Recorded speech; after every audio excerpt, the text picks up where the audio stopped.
basically, one of the big things that popped out to me this week was the quote that really God gave Joe was about making yourself available, and then God will use you, and he will make you able.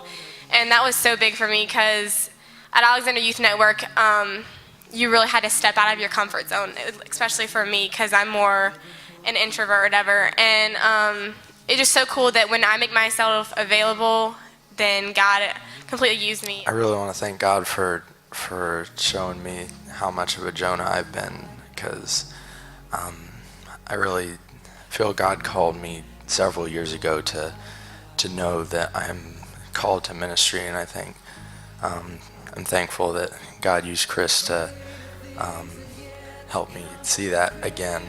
This church has been praying for revival for a few years now, and on Thursday night, I really felt that God was here, that God was moving in a way that I've never experienced before. And me personally, I felt a lot of conviction over sin in my life. For the first time in a really long time this week, I felt the desire to change and the desire to do God's will for my life, and like we sung that song, Follow Hard After Him.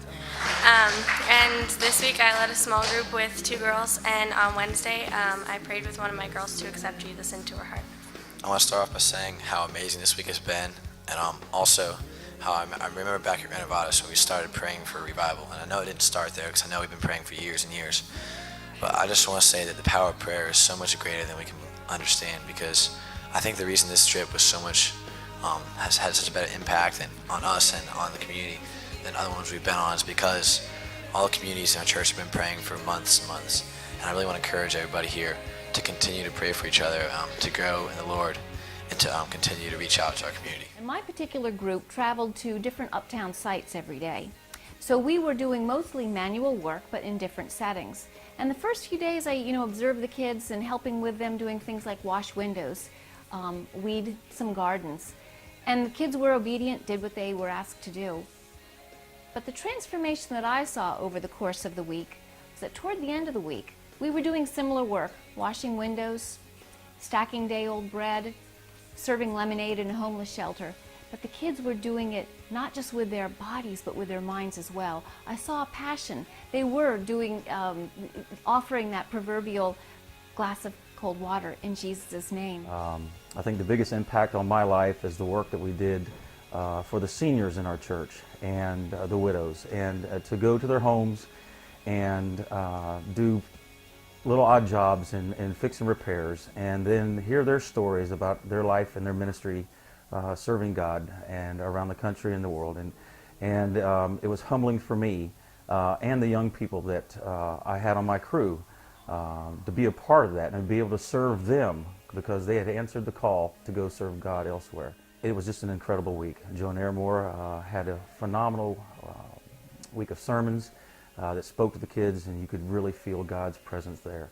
And looking forward to doing it again this year. But it was such a blessing to come every night, to see the young people come in from what they've been doing all day on their jobs, to sort of interact with them, to hear about it, and just it made me feel like that I was a part of something much bigger than just preparing a meal.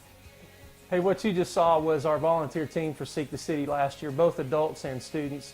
God really used them in a powerful way to impact our city, and we want to encourage you to be involved in the same way. The major way that you can be involved in Seek the City this year is to be part of our prayer team, and we're asking God to raise up 1,000 people to pray for Seek the City starting May 1st. If God's stirring you and you feel like you might want to be involved in Seek the City, please go to seekthecity.com and go to our volunteer page. All the information you need is right there. And if you need more information, please email us at seekthecity@gmail.com. We hope that you'll be involved in what God is doing this summer through Christ Covenant Church in the city of Charlotte and Matthews. And our hope is that we have a better city for the generations, and we hope that you're a part of it this next year. Thanks.